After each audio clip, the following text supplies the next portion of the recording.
All right, we're off of mute. You all know I have a reputation for forgetting to take mute off. It is Thursday evening, April 24th, 2025, and you are in the Java Cafe for Java After Dark. For almost a year, since last June, we've been in partnership with ABCD Health Services to bring attention to primarily sexual health, also the kiosks that we've told you about. They are still there through June. And we are going to check in. If you remember 5 years ago, selfless plug, we started the Java Cafe or Java with Jimmy based on a public health concern known as COVID. And so I am excited tonight to be able to check in with two women who are doctors and have masters in public health. They'll explain a little bit about what they do and their journey. And I am also going to bring them in. And as we do in the Java Cafe, I'm going to ask them to give us one word for what they see as the status of public health. There have been a lot of policy changes and things going on at HHS and whatnot. So we are going to discuss that right now, beginning with Dr. Nadir and also Dr. Polanco.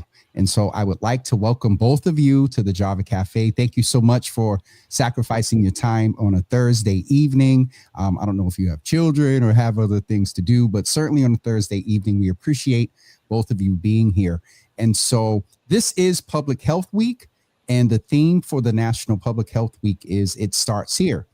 And so tonight, as we did in the Java Cafe 5 years ago, we're starting here to get a status check about all things public health. But before we do that, I'm going to ask Dr. Nadir if you would greet the audience and tell us a little bit about yourself. And at the end of your introduction, give us one word for public health based on your observations.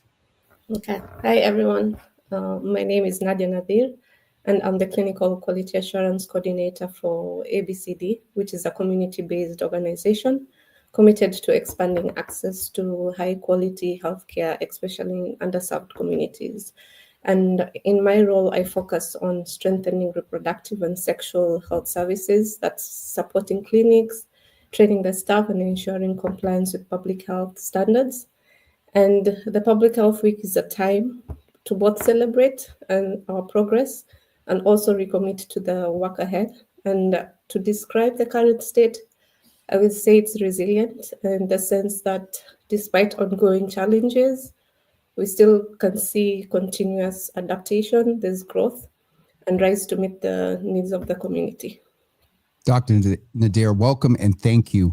Dr. Polanco, if you could do the same, tell us a little bit about yourself and also, give us by your observation in your work or seeing patients or policy observations, give us one word to describe the status of public health. Sure. Well, thank you so much for inviting me tonight. Hello, Boston. My name is Dr. Frini Polanco. I use she, her pronouns, and I am a pediatrician specialized in adolescent and young adult medicine. Currently, I'm the medical director at Bowden Street Health Center in Dorchester. And really happy to be here.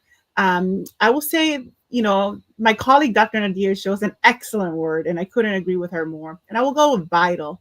Public health is essential to our communities. So to make sure that our community stays safe and healthy. So vital, despite anything that can happen, it will still be something that we need in order to continue trying to decrease the disparities among populations even within cities, within the state of Massachusetts, and then within the nation. Thank you both for that. And I want to make sure just to remind people to take a second and share tonight's live because there is a lot going on in public health and policy. And so you're going to get a status update here this evening. And so, Dr. Frini, I'll start with you here. We hear the term public health. Often we have Boston Public Health Commission. We have in Massachusetts, the Department of Public Health. On the federal level, I don't know where things are. And so what is, by your definition, what is public health? Well, my definition. Well, before I answer your question, I just wanted to say that the theme of It Starts Here is so relevant to us here in Boston because Boston has the oldest public health department. It started here in Boston around 1799 when Paul Revere established what we call today the Boston Public Health Commission, that which you mentioned earlier. So when I think about public health, I think about the science and also the art of organized efforts to ensure that communities live healthier and that they live longer. And it can encompass so many things. And actually, you mentioned I have a master's in public health, like my colleague, Dr. Nadir. And the reason why I decided to get my master's in public health, in addition to becoming a doctor, is because in my practice, I see my patients one-on-one, which I love. I get to know family, so privileged to do that.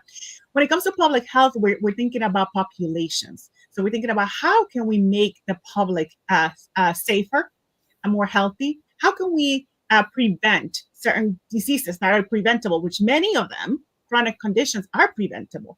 What can we do to make sure that communities learn about some of the things that they can do? For example, lifestyle modifications are so powerful in getting that, but we also have to make sure that the community and the people live in environments where they can make those modifications, right?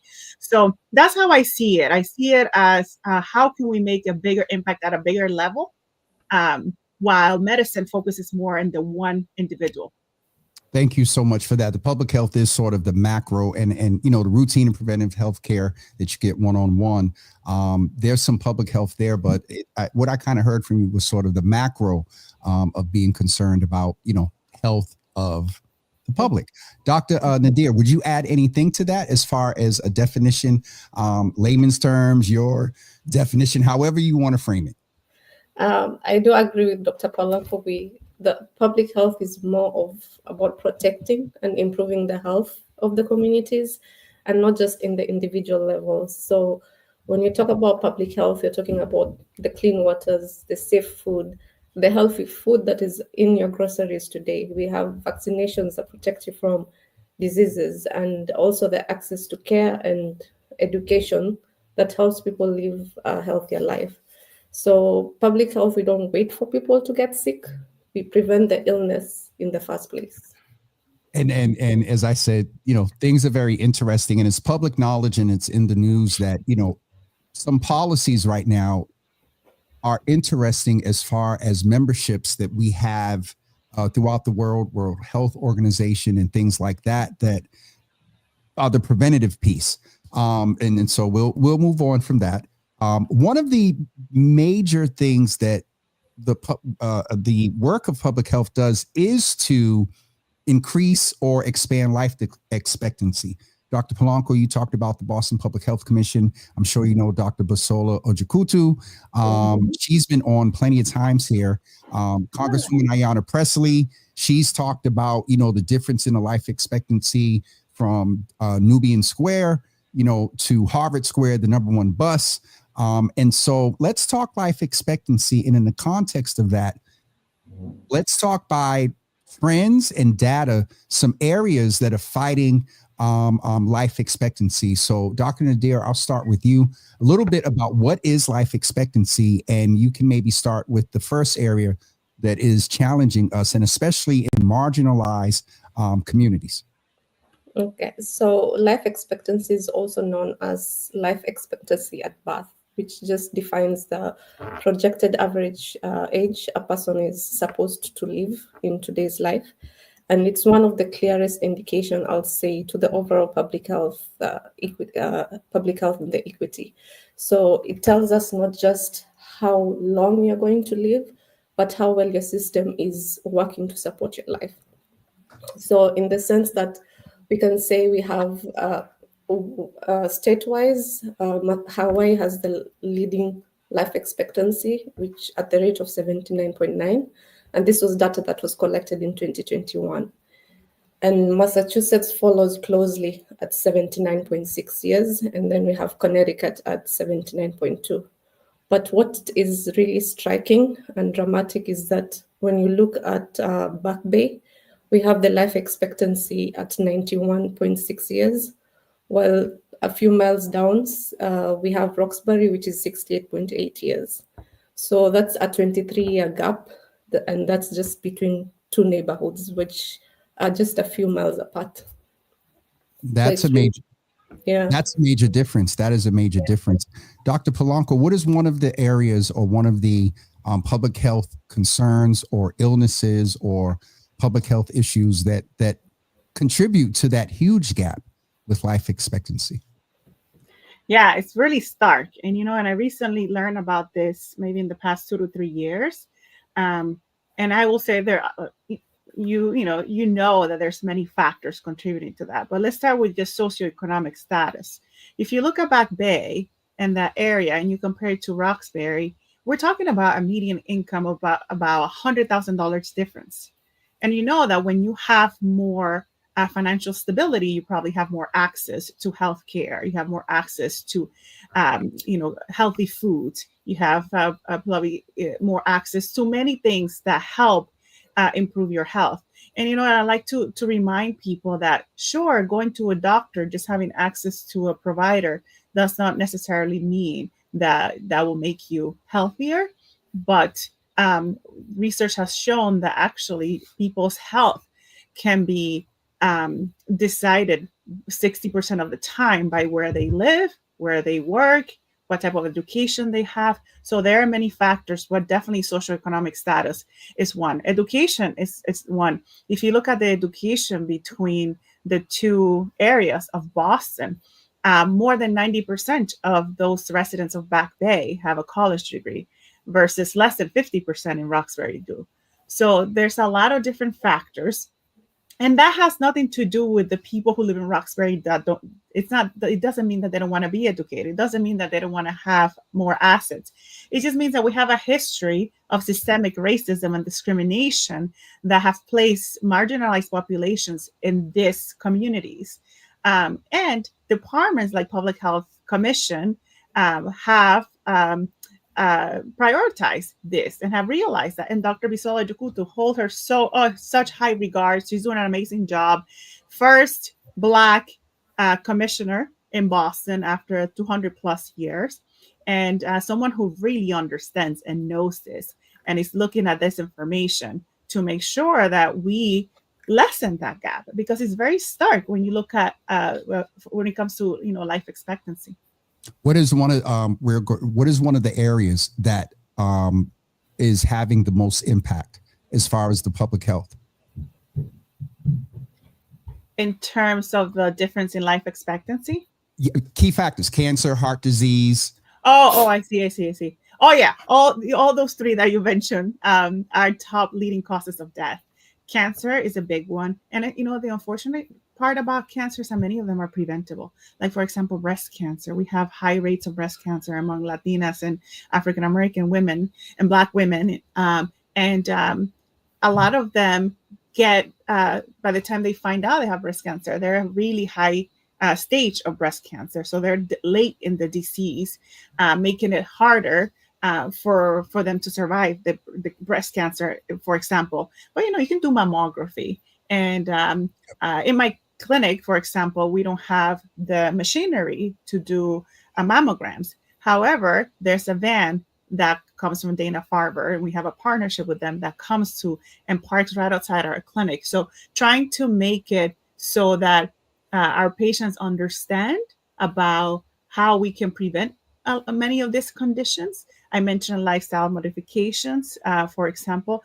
The World Health Organization has done research and looked at the cancer, the chronic health conditions like heart disease, like you mentioned earlier, and they've attributed that if people were to exercise more, so prevent sedentary lifestyles, if people were to eat healthier, they would be able to prevent about 80% of these conditions.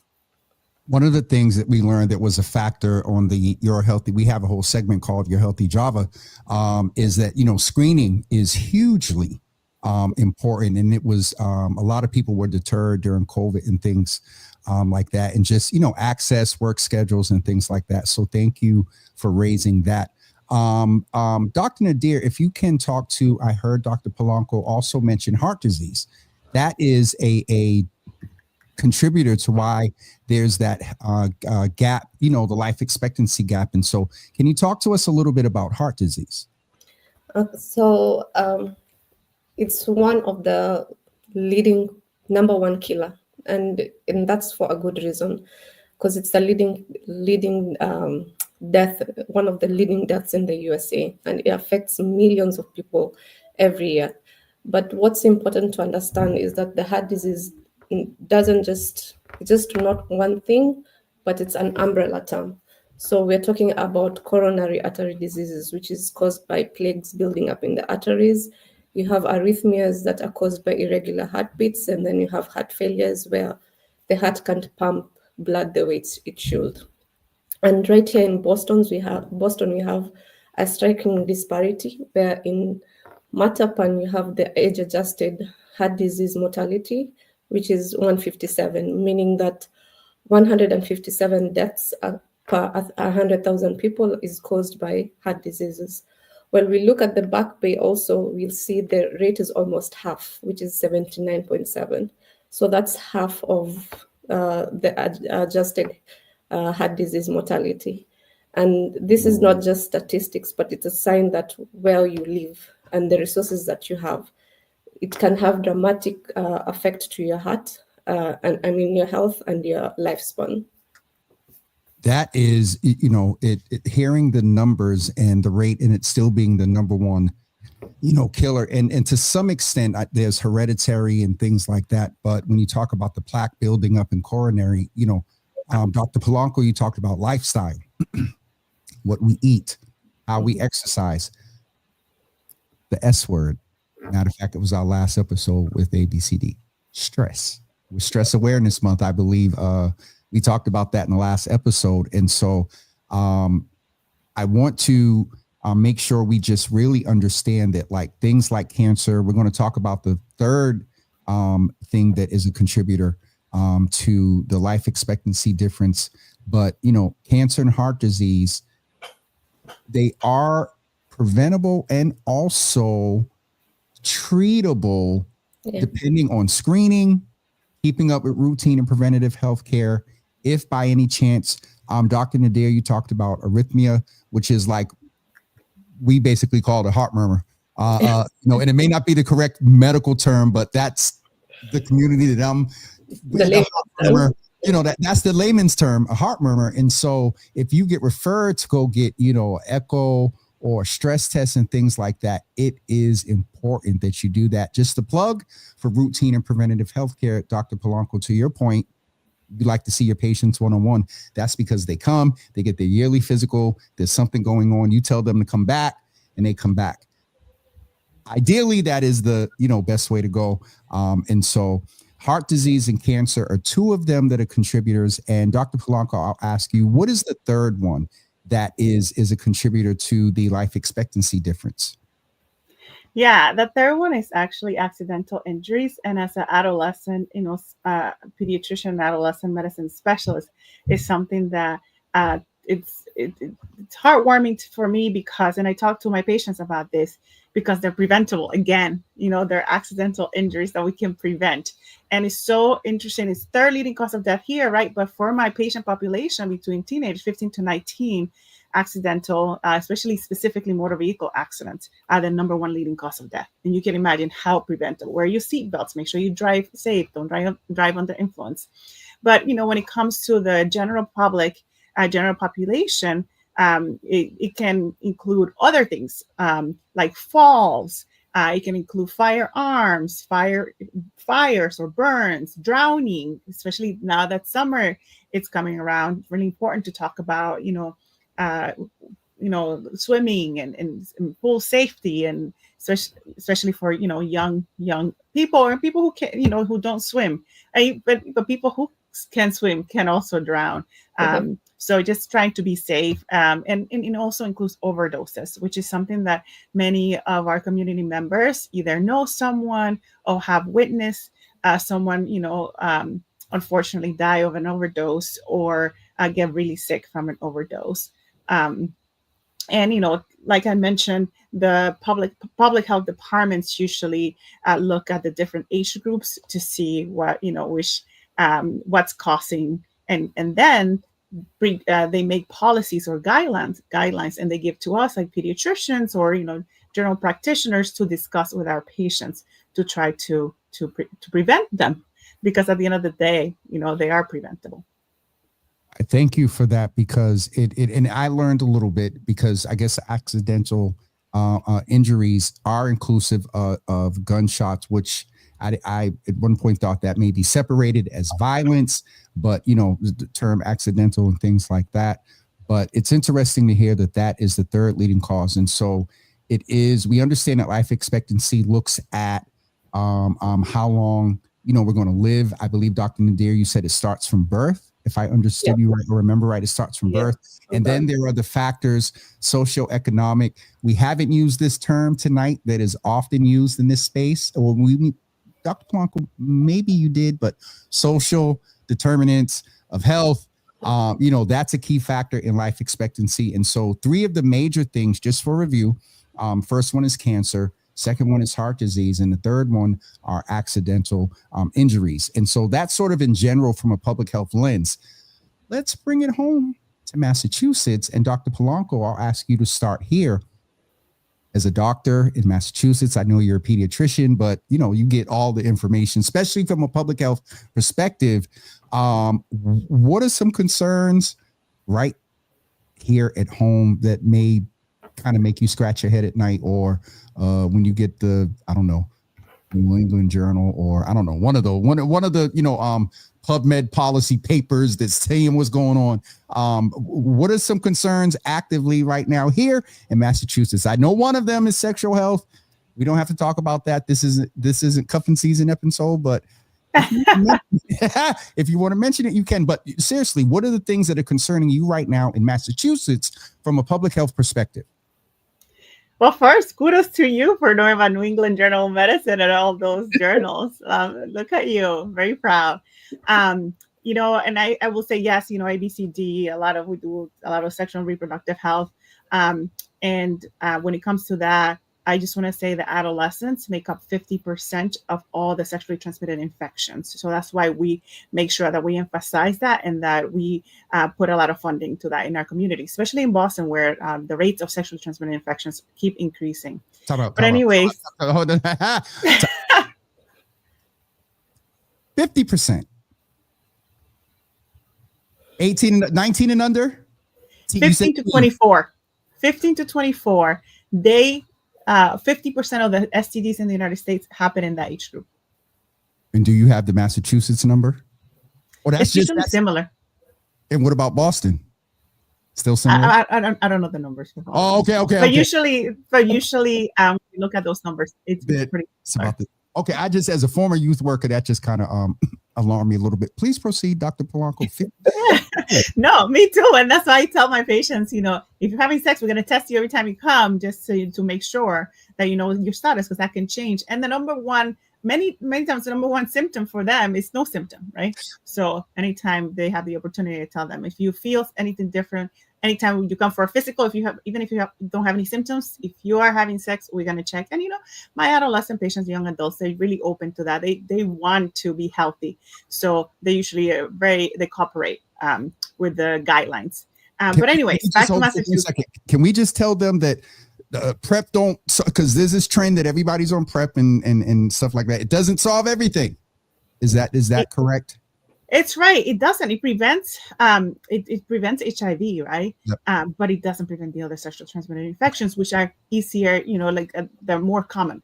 Okay. I just had to plug that part there. We've been spending most of our time with ABCD in the sexual health space. So I just had to put that there. But other concerns, Dr. Polanco and Dr. Nadir, you can pick up anything that Dr. Polanco not necessarily leaves out, but just pick up and add to. So what are some that would be great, Dr. Nadir.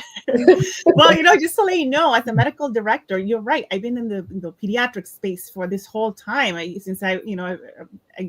I've been a doctor since 2014, so 11 years now. But recently, when I joined Bowdoin Street Health Center, I started shadowing my colleagues who take care of adult patients. And I will tell you, it was just, to me, unbelievable. Almost every patient had high blood pressure and diabetes. Wait a minute, get the demographic again? You're a pediatrician. Yeah. But when I was shadowing the adult providers. Oh, adult. Okay. That was the part I missed. Yeah, not my patients. Because I have read about it, but it's very different when you read and when you see it. it's like there's something about, you read the numbers, you're like, yeah, I understand there's health disparities, but when you go and every appointment that day that provider has, that patient has high blood pressure and uncontrolled diabetes, it broke my heart a little bit. And I'm like, oh, we need to continue doing this work. But anyways, cancer we talked about, right? Yeah. So that is one that affects many of the population in Massachusetts. Heart disease, and that composes many different things, like Dr. Nadir explained. Chronic lower respiratory disease, so that's related to your lungs. COPD, a lot of different conditions. Chronic asthma is the most common chronic condition among children, and then stroke, which is a cardiovascular also condition, but not necessarily in the heart. As you know, it's in the brain. And I've seen a lot of commercials kind of explaining what are the symptoms so that people can recognize it. And those are public health campaigns, because we want to make sure that we get you to get medical attention as soon as possible, because every second is detrimental to your brain health. And yeah, so those are the top leading six causes of death in Massachusetts. And like we mentioned, I just want to tell people chronic conditions are preventable and are treatable.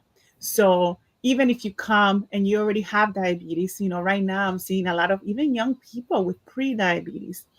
And honestly, when my patients go from pre-diabetes to diabetes, it bothers me so much, because I always kind of want to help them not, the opposite, so that they go backwards and not, towards the diabetes range, because diabetes is such a horrible condition and impacts all your organs, all of them.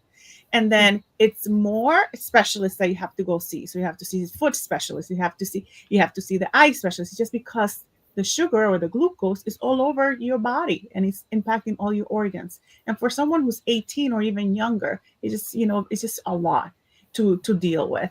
So trying to prevent those, I will tell my patients, come every year for your physical, because if something is progressing, we're going to be monitoring and we can see if we can, help. There's a lot of patients now starting on weight loss medications that have been shown to improve and have significant outcomes to that. So they're relatively new in the sense for obesity, but these medications have been around for a long time for patients with diabetes. So, I'm looking forward to, reading more about the outcomes. But the lifestyle modifications, regardless whether you get surgery, for weight loss, or regardless of why you do take weight loss medications, it's really important to continue exercising, to continue sleeping well, to continue eating as healthy as possible. I think that nothing beats that in the end. Dr. Polanco, thank you for that. Those are sort of the chronic diseases, as again, cancer, heart disease, diabetes, untreated. Untreated, they can result in the worst as far as death. And so we just want to remind folks about that. Dr. Nadir, if I could ask you, are there other things that concern you? Those are sort of the diseases, somewhat preventable, but are there like the public health things? When I was coming up, there was the chicken pox, polio, measles. This generation, big public health concern was COVID, the flu. Then we had monkeypox, and then so there's a lot. Is there anything in that vein or area that right now is concerning you as a doctor, right here in Massachusetts? I won't say here in Massachusetts, but I'll like to bring up about measles. And as of April 2025, we've seen a significant increase. And this is, I think we've had so far 712 confirmed cases of measles that has been reported. And the funny thing with that is when we compare last year, 2024, and this year, 2025, we only had 7 measles outbreak across the countries. And when we look at outbreak, we're talking about 3 or more connected cases in one community or setting, like a school, a neighborhood, or a religious community. So what was striking is 93% of all confirmed cases, that's 660 out of 712, were linked to the outbreak. And that tells us that measles transmission in 2025 is happening in clusters, where unvaccinated people are in close contact, and and isolated random cases, and they're spreading through specific pockets of population, which often is people who had low vaccine coverage. When you look at 2024, there was more outbreaks, 16 outbreaks, but only 69 of the cases were outbreak related, so only 198 out of 285. So even though there are fewer outbreaks right now, this year we are seeing many more people per outbreak, leading to a higher total number of cases. So in other words, measles is spreading more intensely in fewer places, which makes controlling these outbreaks more challenging and more urgent. Let me ask you this and please hear my heart when I ask this, but someone that's familiar with public health, there is a lot going on with our migrant community and folks that are seeking shelter here in the United States for various reasons. Do you think that might be a contributing factor when you talk about rates of vaccine? It's just top of my head, entry level admin side of medicine.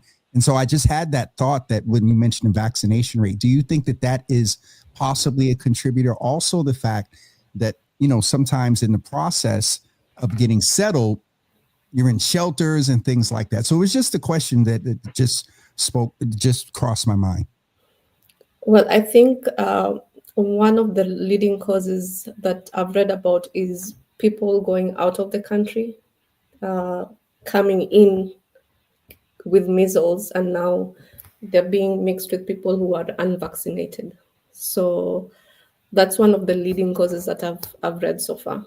Thank you for I asked that question with a little bit of the wondering with the intent of wondering if that was going to be the answer, just to shut down some things. And so that is so interesting. We're going out and then bringing it in and spreading it to the unvaccinated people.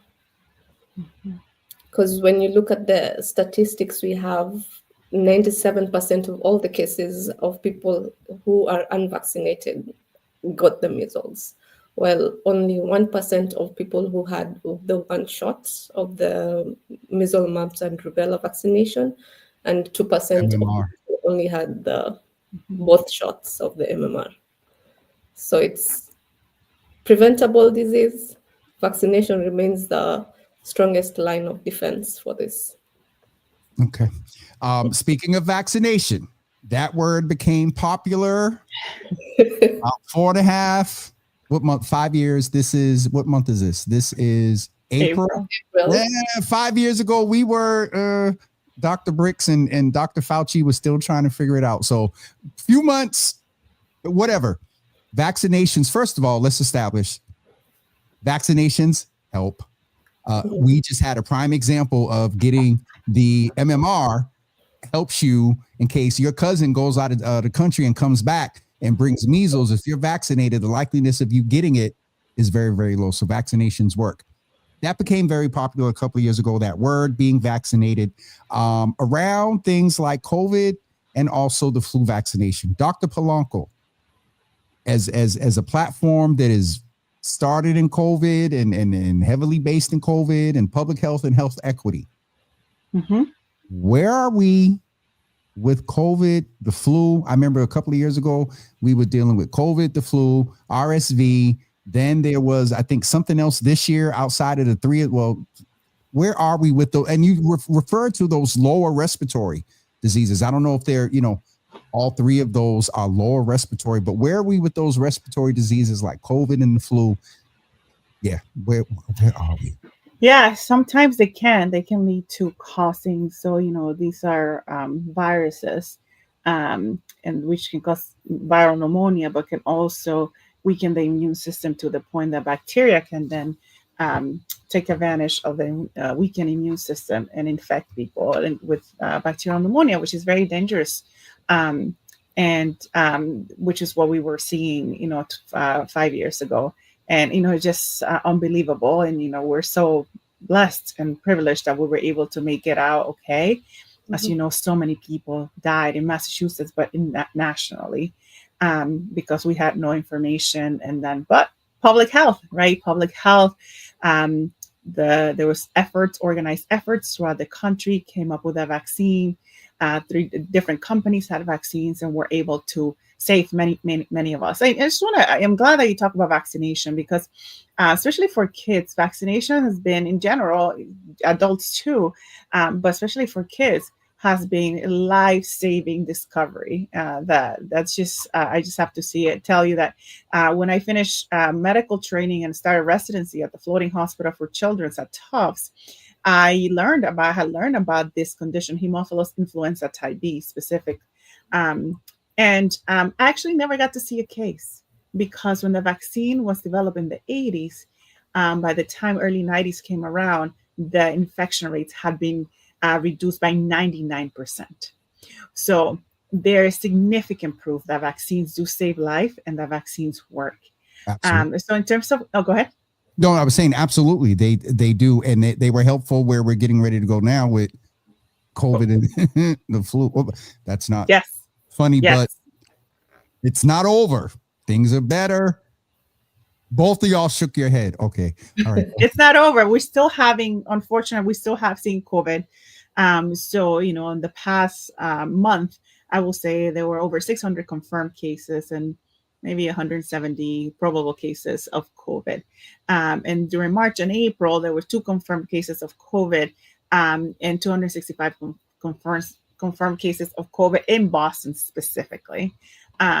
We in the hospitals, we're still seeing people that needed the acute care to be in the hospital because of COVID and the respiratory impact that it has, the virus on the respiratory system, even for kids. As you know, when it first started, it impacted the older population more, but there were deaths in kids. Mm-hmm.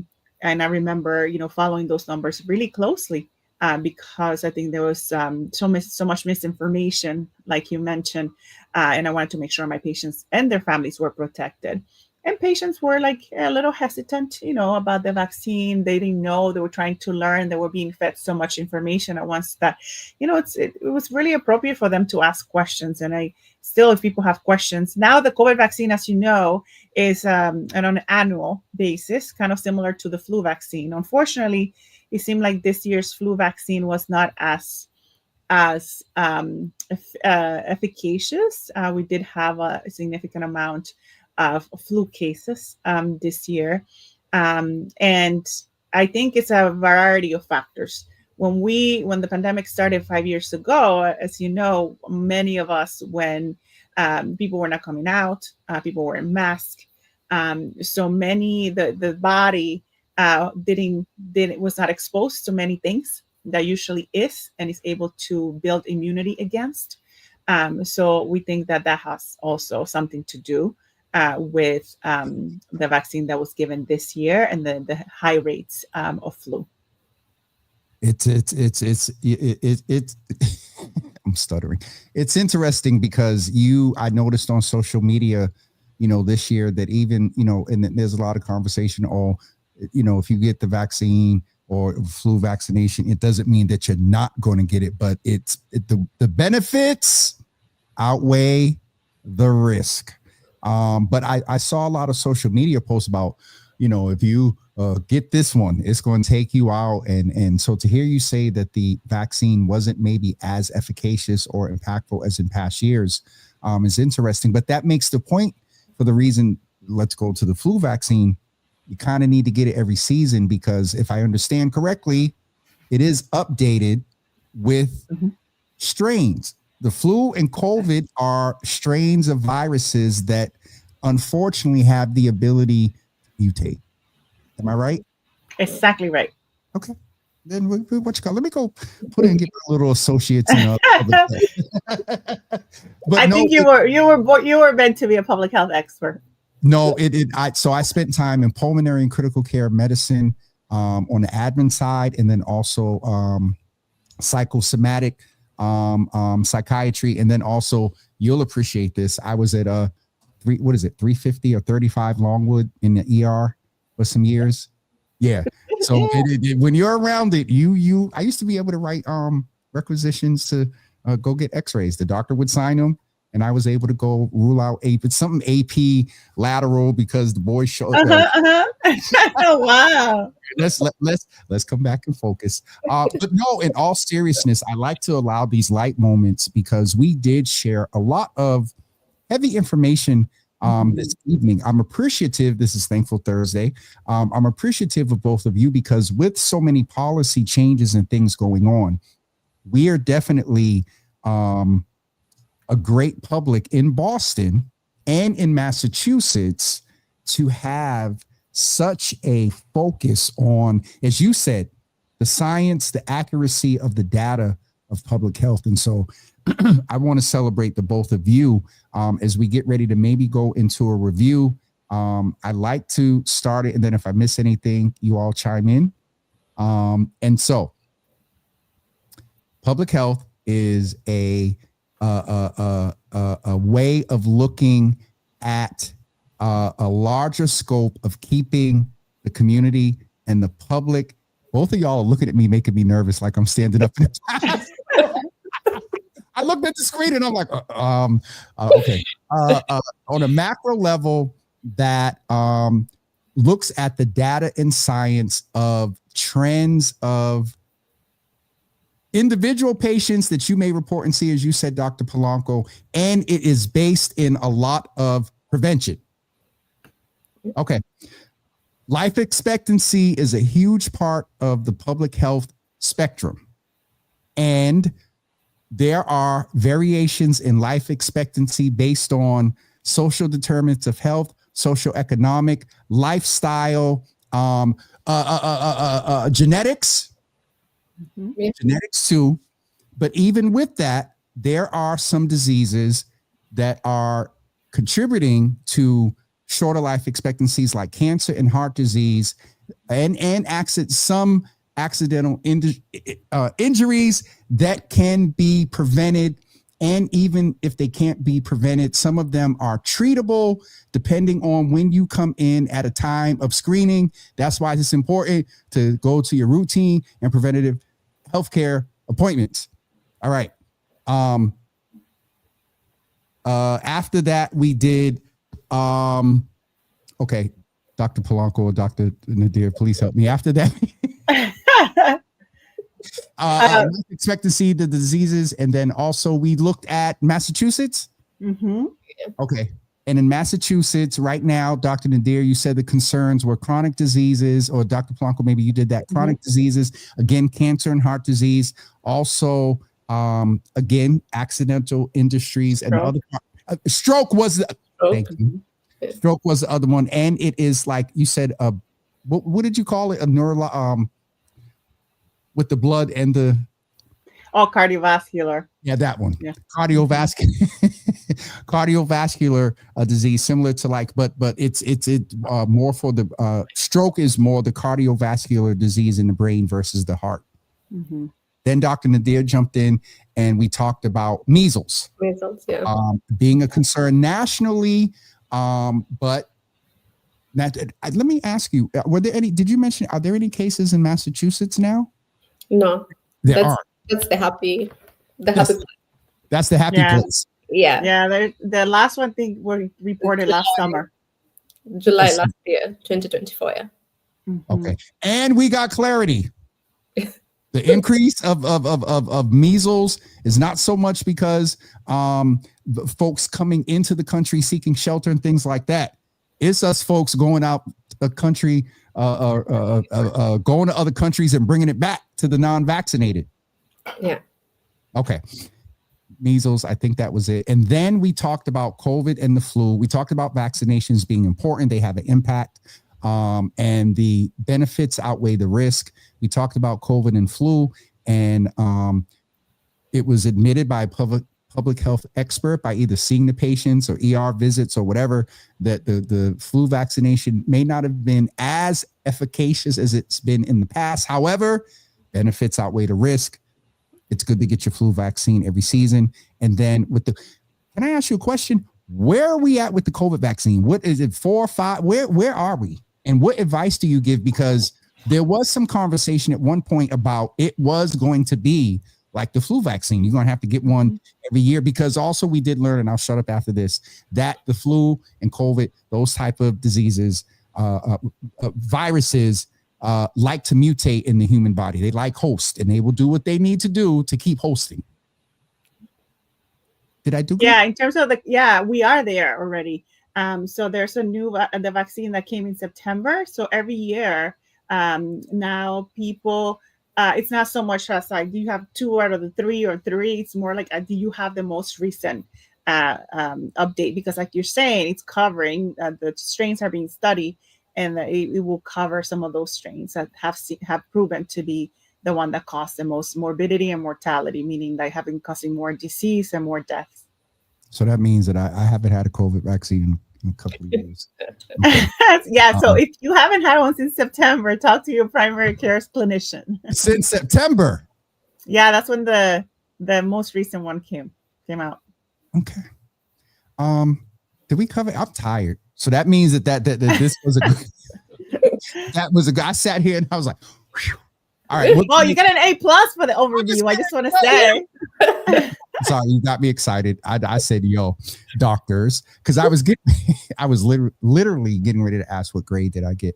But no, this is so important. And again, if you don't know or are not familiar with the platform, Mary Lou Sutters, who was the HHS secretary at the time, who I'm going to be with tomorrow, which is crazy. She said on March 23rd that we needed to stay home because of the data was showing that it was respiratory, or that time, maybe not respiratory, but it was what's the word? Yeah, that one. Yeah. And so the determination was made, we needed to stay home. The very next day, from being familiar with social determinants of health and different things like that, I got a cup of coffee and just said, hey, we need to prepare ourselves because things are about to get interesting. So I really appreciate you all coming in and sort of help bringing us back to center for this platform through the partnership with ABCD around public health, because now more than ever, I appreciate both of you, for your paying attention and being academic physicians, because that is, I don't want to get in trouble with Jamie, so I'm just going to go ahead. You're going to get ready to wrap up, but thank both of you. We're a few minutes over time, but I really appreciate both of you being here with us this evening. Before I'll let you two go, and then I just want to remind you all, because ABCD does not just provide health services. There's some other information I want to make you all aware about. So Dr. Polanco, Dr. Nadir, thank both of you for being here. Thank you for your work in this space. Thank you so much for using your platform to spread this information. A lot of our patients, unfortunately, and appropriately, they may not trust our systems where we provide the places where we provide healthcare. So having people like you who are trusted in the community, we're happy to come to the community and give the information that they deserve to have so they can also live healthy lives. So thank you very much. I appreciate that. Thank you. Dr. Nadir, any closing words? Thank you. It was a lovely experience to be here with you, and I'm happy my face will be right beside you in the community. So. We made it, Dr. Nadir. I'm not messing with either one of you, because you're going to make me turn as red as this red background. Thank you for being here. Have a great evening, and I'm sure just a shameless plug, if y'all are around, May 17th, I'm having a big old health fair at the Reggie Lewis, of a huge health fair. Okay. So we'll make sure that Jamie gets you all the information. Please feel free to please send me information. Absolutely. I can definitely spread it in my community health center. Absolutely. Thank both of you for being here. Thank you. Good evening. Mm-hmm. Folks, I hope that you got some information this evening that is helpful to you or helpful to a loved one, and or encourages you to make an appointment with your doctor, follow up with the doctor, go walking and exercise, get your latest COVID vaccine and colonoscopy, and no, not colonoscopy. What is it that I'm overdue for? The colon screening, the colon cancer screening. Okay. Yes, mother, I am drinking my water. Also, as I wanted to mention before we get ready to go, please keep in mind, as we mentioned before through the previous shows with ABCD, is that if you need assistance with heating, April 30th, which is in a few days, is the last day to apply. So let's go ahead. Y'all know I do this in real time. ABCD HEAP. They changed it, I think. Or I'll just put HEAP. ABCD HEAP assistance. We're going to put that link in the comments. It will be a hyperlink. You can click that. If you need services, if you need assistance, fuel assistance, please contact ABCD for that. And why isn't it? Hold on. I hate when it's slow. I don't know why it's taking so long. Oh, let's try this one. Y'all know I just love when the internet doesn't do what I want it to do. I don't know what's up with the site. All right. Neither one of these. Okay, so it's the site. I'm still going to try to get the link. Let's go to the website and see what happens. I will post the link at a later date because for some reason I cannot get the link to work for me. So, all right, colonoscopy. Isn't that what I said, Charlotte? I think so. Colonoscopy is recommended for 50 and up. You fall.